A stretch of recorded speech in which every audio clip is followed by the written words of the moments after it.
Buenos días, hoy leeremos la Biblia en un año, capítulo 20, cómo transitar la vida. Nuestro automóvil tiene varios rayones, en ambos costados sospechoso, aunque mi memoria es convincentemente imprecisa sobre esto, que he sido responsable de la mayoría de ellos.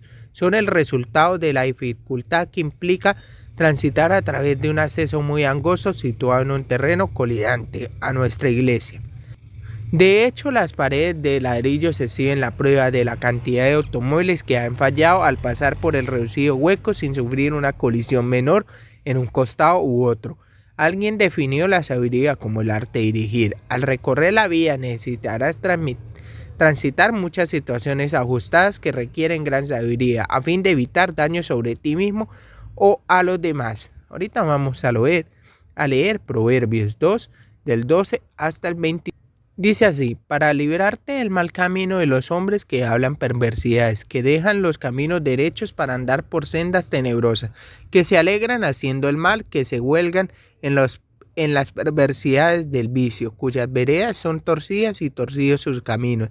Serán librados de la muerte extraña, de la ajena que halaga con sus palabras, la cual abandona al compañero de su juventud y se olvida del pacto de su Dios, por lo cual su casa está inclinada a la muerte y sus veredas hacia los muertos. Todos los que a ella se lleguen no volverán, ni seguirán otra vez los senderos de la vida. Así andarás por el camino de los buenos y seguirás las veredas de los justos. Porque los rectos habitarán la tierra y los perfectos permanecerán en ella, mas los impíos serán cortados de la tierra y los prevaricadores serán de ella desarraigados. El primer punto: hacer giros incorrectos. La infidelidad es un ejemplo de un giro equivocado. La sabiduría te librará del camino de los malvados, evitará que pierdas la dirección, te librará de los que andan por caminos torcidos y por las sendas extraviadas. Puede que el mal parezca atractivo, pero en realidad es perverso y conduce a la oscuridad. El matrimonio es un pacto con Dios. El pacto es una palabra importante para describir la relación de Israel con el Señor. Eso está en el antiguo pacto, así como también nuestra relación con él bajo el nuevo pacto. Un pacto es un acuerdo vinculante que no debería romperse. Involucrarse en una relación adúltera es malo para ambas partes. En este caso es la mujer la que, olvidándose de su pacto con Dios, abandona al compañero de su juventud. El hombre que comete adulterio con ella ha caído en la tentación de ser arrastrado fuera de la senda recta hacia el camino que en última instancia conduce a la muerte. La sabiduría ayuda a mantener dentro de la senda correcta. Así andarás por el camino de los buenos y seguirás la senda de los justos. Te guardará para que camines con los íntegros, quienes caminan con rectitud. Vamos a hacer una pequeña oración. Señor, dame sabiduría, ayúdame a transitar por la senda recta que conduce a la vida. Vamos a leer Mateo 14 del 1 hasta el 21. Dice así: muerte de Juan el Bautista. En aquel tiempo Herodes el tetrarca oyó la fama de Jesús y dijo a sus criados: Este es Juan el Bautista, ha resucitado de los muertos y por eso actúan en él estos poderes, porque Herodes había prendido a Juan y le había encadenado y le había metido en la cárcel por causa de Herodías, mujer de Felipe, su hermano, porque Juan le decía: no te es lícito tenerla. Y Herodes quería matarle, pero temía al pueblo, porque tenían a Juan por profeta. Pero cuando se celebraba el cumpleaños de Herodes, la hija de Herodías lanzó en medio y agravó a Herodes, por lo cual éste le prometió con juramento darle todo lo que pidiese. Ella, instruida primero por su madre, dijo: dame aquí en un plato la cabeza de Juan el Bautista. Entonces el rey se entristeció, pero a causa del juramento y de los que estaban con él a la mesa, mandó a que se la diesen y ordenó decapitar a Juan en la cárcel. Y fue traída su cabeza en un plato y dada a la muchacha, y ella la presentó a su madre. Entonces llegaron sus discípulos y tomaron el cuerpo y lo enterraron y fueron y dieron las nuevas noticias a Jesús. Alimentación de los 5,000. Oyéndolo, Jesús se apartó de allí en una barca a un lugar desierto y apartado, y cuando la gente lo oyó, le siguió a pie desde las ciudades. Y saliendo Jesús vio una gran multitud y tuvo compasión de ellos, y sanó a los que de ellos estaban enfermos. Cuando anochecía, se acercaron a él sus discípulos, diciendo: el lugar es desierto y la hora ya pasada. Despídete a la multitud, para que vayan por las aldeas y compren de comer. Jesús les dijo: no tienen necesidad de irse, dadles vosotros de comer. Y ellos dijeron: no tenemos aquí sino 5 panes y 2 peces. Él les dijo: traédmelos acá. Entonces mandó a la gente a recostarse sobre la hierba, y tomando los 5 panes y los 2 peces, y levantando los ojos al cielo, bendijo y partió, y dio los panes a los discípulos, y los discípulos a la multitud. Y comieron y se saciaron, y recogieron lo que sobró de los pedazos, 12 cestas llenas. Y los que comieron fueron como 5,000 hombres, sin contar las mujeres y los niños. El segundo punto es: escoge la buena senda. Los momentos difíciles podrían hacer que cambiases de rumbo hacia el sentido equivocado, pero si permaneces en la senda correcta, esta te conducirá hacia una mayor compasión y sabiduría. El libro de los Proverbios nos presenta una alternativa entre el camino de la sabiduría y el camino del mal. Aquí observamos cómo se evidencia estos dos senderos en la práctica, en la vida de Herodes y de Jesús. La senda del mal. Herodes el tetrarca era Herodes Antipas, quien rechazó a Jesús cuando Pilato envió a Jesús ante Herodes, justo antes de la muerte de Jesús. Eso está en Lucas 23, del 8 al 12. Herodes había hecho lo que el autor de Proverbios advierte. Había cometido adulterio con la esposa de su hermano Herodías. Al ser confrontado con sus acciones, arrestó a Juan el Bautista, a quien había encadenado y metido a la cárcel. Eso está en Mateo 14:3. Movido por su propia conciencia culpable, la vida de Herodes giraba en torno a la gratificación personal. Había descartado una esposa y adquirido otra. Su enfoque estaba en su propio placer en vez de considerar el dolor que sus acciones causarían a los demás, cuando menos a su hermano Felipe. Ten cuidado de que el placer personal no te interese más que las necesidades de los demás. El temor al rechazo también puede meternos en problemas. Cuando consideraba la idea de matar a Juan, Herodes dudaba porque le tenía miedo a la gente. Sin embargo, también temía el rechazo de los invitados de su fiesta, y por lo tanto le concedió a la hija de Herodías la petición de la cabeza de Juan el Bautista. Cerciórate de que no permitas que lo que otros piensen te importe más que hacer aquello que es correcto. Debido a que Juan el Bautista hablaba con tanta valentía, Herodes quería matarlo. Parece que el mal obró en la familia, porque su sobrina, la hija de Herodías, tramó con su madre que Juan fuera decapitado. Estaba tan endurecidas por la maldad que ni siquiera le revolvió ver la cabeza de Juan el Bautista en una bandeja. La senda del bien. Los discípulos de Juan contaron a Jesús las terribles noticias. Jesús quedó claramente en shock por la muerte de su primo. Su reacción ante las malas noticias fue retirarse solo en una barca a un lugar solitario. Necesitaba estar a solas con Dios. Pero cuando sus planes fueron interrumpidos, Jesús no se irritó, como sí suele ocurrirme a mí. Es bueno hacer planes, pero también dejar que Dios los interrumpa. En virtud de su compasión, Jesús tuvo la sabiduría no solo de seguir la corriente, sino también de reaccionar activamente, y sanó a los que estaban enfermos. Aún después de pasar todo eso, no aprovechó la oportunidad para aislarse de la multitud.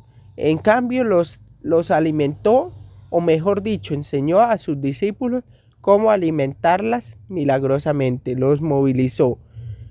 Vemos la sabiduría extraordinaria de Jesús mientras transitaba a lo largo de su jornada.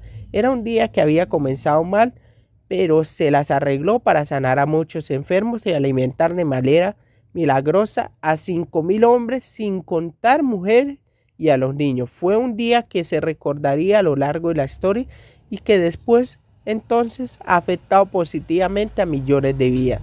Vamos a hacer una pequeña oración. Señor, que los momentos difíciles en mi vida no me saquen de la senda recta, sino que me lleven a ejercitar una mayor compasión y sabiduría. Ahora vamos a leer todo Génesis 40.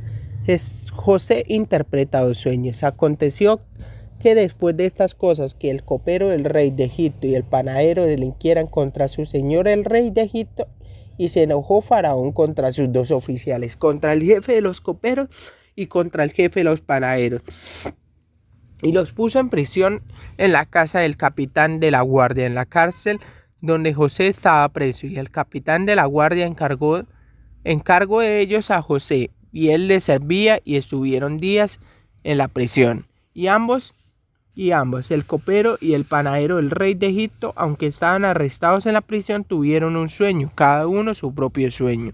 En una misma noche, cada uno con su propio significado. Vino a ellos José por la mañana y los miró, y he aquí que estaban tristes, y él les preguntó a aquellos oficiales de Faraón que estaban con él en la prisión de la casa de su señor, diciendo: ¿por qué parecen hoy mal vuestros semblantes? Ellos le dijeron: hemos tenido un sueño y no hay quien lo interprete. Entonces le dijo José: ¿no son de Dios las interpretaciones? Contádmelo ahora. Entonces el jefe de los coperos contó su sueño a José, y le dijo: yo soñaba que veía una vid delante de mí, y en la vid 3 sarmientos, y ella como que brotaba y arrojaba su flor, viniendo a madurar sus racimos de uvas, y que la copa de Faraón estaba en mi mano, y tomaba yo las uvas y exprimía en la copa de Faraón, y daba yo la copa en manos de Faraón. Y le dijo José: esta es su interpretación. Los 3 sarmientos son 3 días. Al cabo de 3 días levantará Faraón tu cabeza, y te restituirá a tu puesto, y darás la copa de Faraón en mano, como solías hacerlo cuando eras su copero. Acuérdate pues de mí cuando tengas ese bien, y te ruego que uses conmigo de misericordia, y hagas mención de mí a Faraón, y me saques de esta casa, porque fui hurtado de la tierra de los hebreos, y tampoco he hecho aquí porque me pusiesen en la cárcel. Viendo el jefe de los panaderos que había interpretado para bien, dijo a José: también yo soñé que veía 3 canastillos blancos sobre mi cabeza. En el canastillo más alto había toda clase de manjares de pastelería para Faraón, y las aves las comían del canastillo de sobre mi cabeza. Entonces respondió José y dijo: esta es su interpretación. Los 3 canastillos 3 días son. Al cabo de 3 días quitará Faraón tu cabeza de sobre ti, y te hará colgar en la horca, y las aves comerán tu carne de sobre ti. Al tercer día, que era el día del cumpleaños de Faraón, el rey hizo un banquete a todos sus sirvientes, y alzó la cabeza al jefe de los coperos y la cabeza del jefe de los panaderos entre sus servidores. Se hizo volver a su oficio el jefe de los coperos, y dio la copa en manos de Faraón. Más hizo ahorcar al jefe de los panaderos, como lo había interpretado José. Y el jefe de los coperos no se acordó de José, sino que lo olvidó. Ahora leeremos Génesis del 41, del 1 hasta el 40. Y dice así: José interpreta el sueño de Faraón. Aconteció que pasados 2 años tuvo Faraón un sueño. Le parecía que estaba junto al río, y que del río subían 7 vacas hermosas a la vista y muy gordas, y pasían el prado, y que tras ellas subían del río otras 7 vacas de feo aspecto y enjutadas de carne, y se pararon cerca de las vacas hermosas a la orilla del río, y que las vacas de feo aspecto y enjutadas de carne devoraban a las 7 vacas hermosas y muy gordas. Y despertó Faraón. Se durmió de nuevo y soñó la segunda vez que 7 espigas llenas y hermosas crecían de una sola caña, y que después de ellas salían otras 7 espigas menudas y abatidas del viento solano, y y las 7 espigas menudas devoraban a las 7 espigas gruesas y llenas. Y despertó Faraón, y he aquí que era un sueño. Sucedió que por la mañana estaba agitado su espíritu, y envió e hizo llamar a todos los magos de Egipto y a todos sus sabios, y le contó a Faraón sus sueños, mas no había quien le pudiese interpretar a Faraón. Entonces el jefe de los coperos habló a Faraón diciendo: me acuerdo hoy de mis faltas. Cuando Faraón se enojó contra sus siervos, nos echó a la prisión de la casa del capitán de la guardia, a mí y al jefe de los panaderos. Y él y yo tuvimos un sueño en la misma noche, y cada sueño tenía su propio significado. Estaba allí con nosotros un joven hebreo, siervo del capitán de la guardia, y se lo contamos, y él nos interpretó nuestros sueños, cada uno conforme a su sueño. Y aconteció que como él los interpretó, así fue. Yo fui restablecido a mi puesto, y el otro fue colgado. Entonces Faraón envió y llamó a José, y lo sacaron apresuradamente de la cárcel, y se afeitó y mudó sus vestidos. Y vino a Faraón, y dijo Faraón a José: yo tenía un sueño, y no hay quien lo interprete, mas he oído decir de ti que oyes sueños para interpretarlos. Respondió José a Faraón diciendo: no está en mí. Dios será el que dé respuesta propicia a Faraón. Entonces Faraón dijo a José: en mi sueño parecía que estaba en la orilla del río, y que del río subían 7 vacas de gruesas carnes y de hermosa apariencia, y que pasían en el prado, y que otras 7 vacas subían después de ellas, flacas y de muy feo aspecto, también extenuadas, tan extenuadas que no he visto otras semejantes en fealdad en toda la tierra de Egipto. Y las vacas flacas y feas devoraban a las 7 vacas primeras vacas gordas, y estas entraban en sus entrañas, mas no se conocían que hubiese entrado, porque la apariencia de las flacas era aún mala, como al principio, y yo desperté. Vi también soñando que 7 espigas crecían en una misma caña, llenas y hermosas, y que otras 7 espigas menudas, marchitas, abatidas del viento solano, crecían después de ellas, y las espigas menudas devoraban a las 7 espigas hermosas. Y lo he dicho a los magos, mas no hay quien me lo interprete. Entonces respondió José a Faraón: el sueño de Faraón es uno mismo. Dios ha mostrado a Faraón lo que va a hacer. Las 7 vacas hermosas 7 años son, y las espigas hermosas son 7 años. El sueño es uno mismo. También las 7 vacas flacas y feas que subían tras ellas son 7 años, y las 7 espigas menudas y marchitas del viento solano 7 años serán de hambre. Esto es lo que respondió Faraón.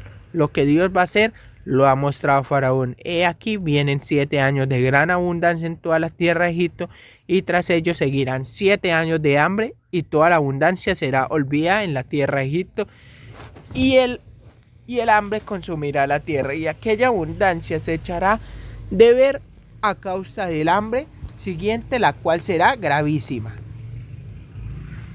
Y al suceder el sueño a Faraón 2 veces, significa que la cosa es firme de parte de Dios, y que Dios se apresurará a hacerlo. Por tanto,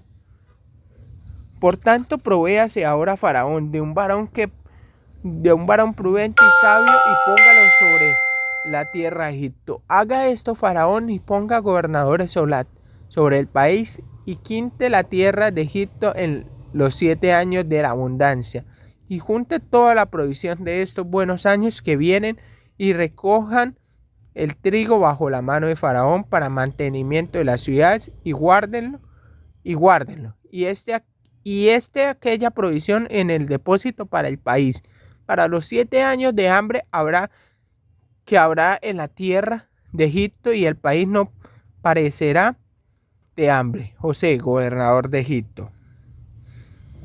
El asunto pareció bien a Faraón y a sus siervos, y dijo Faraón a sus siervos: ¿acaso hallaremos a otro hombre como este, en quien esté el Espíritu de Dios? Y dijo Faraón a José: pues que Dios te ha hecho saber todo esto, no hay entendido ni sabio como tú.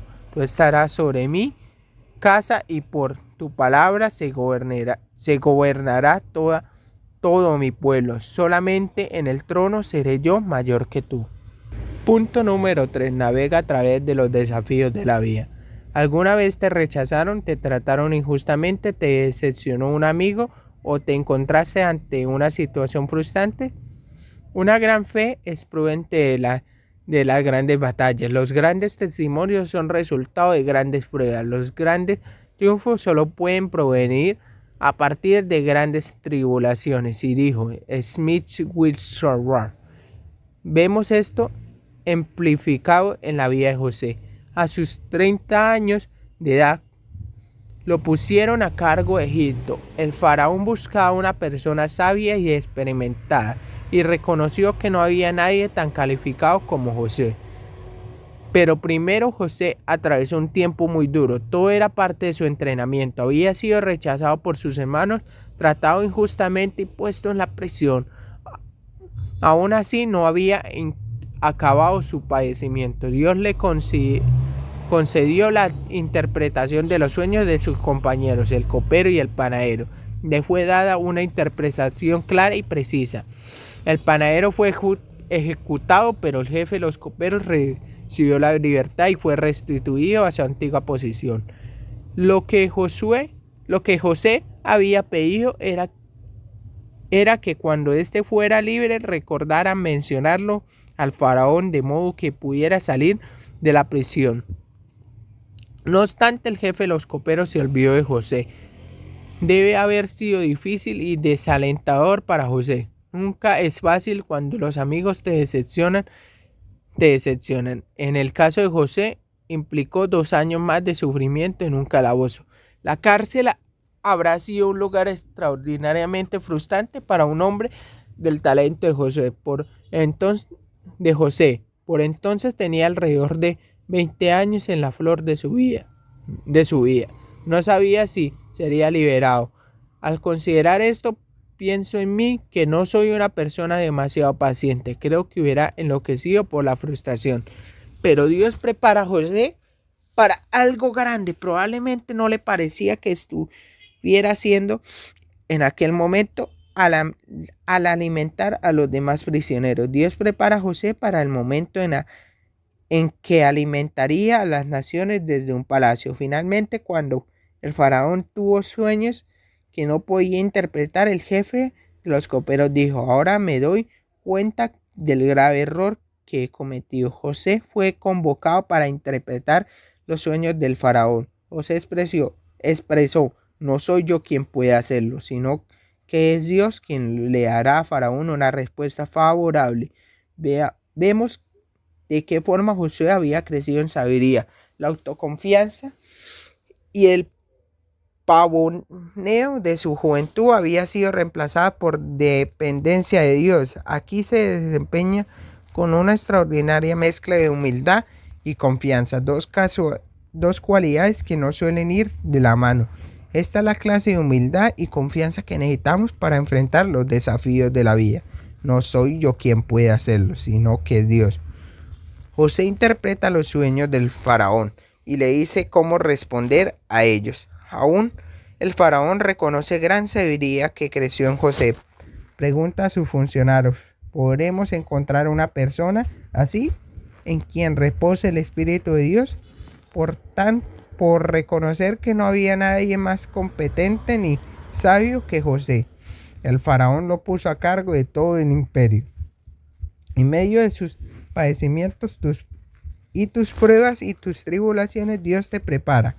José había crecido en sabiduría. Como el resultado, elaboró un plan que permitió que la gente transitara en éxito y un periodo de gran recesión financiera y perturbación. En estos momentos algunos de nosotros enfrentamos toda clase de dificultades financieras. Quizá el apoyo y la sabiduría de Dios no siempre cambien la situación, pero te ayudará a transitar en medio de las batallas que enfrentas. Vamos a hacer una pequeña oración. Gracias, Señor, por la forma en que utilizas los momentos difíciles en mi vida. Ayúdame a crecer en sabiduría, estar confiado en ti y transitar en madurez los retos y los desafíos de la vida. Pipa añade, me impresiona muchísimo José. más allá de ser un poco engreído cuando era niño, un error de su padre por consentirlo. José no dio pasos equivocados. Bueno, tal vez hubiera necesitado un poco más de tacto al tratarse con él, el panadero. Pese a todo lo malo que hicieron en su contra, no hay indicios de amargura ni dudas con respecto a Dios. Se muestra respetuoso con el faraón, pero deja claro que es Dios, no él, quien interpreta los sueños. Su fanfarronería infantil se ha evaporado y toda la gloria es para Dios. Ni siquiera trata de negociar para obtener la libertad. No es de sorprenderse que el faraón quedara impresionado con él. Ahora José está de pie con alguien humilde y confiado y listo para ser usado por Dios. Y recuerden que este podcast está hecho por el pastor Nicky Gumbel y la voz que interpreta este podcast es de Jesús David.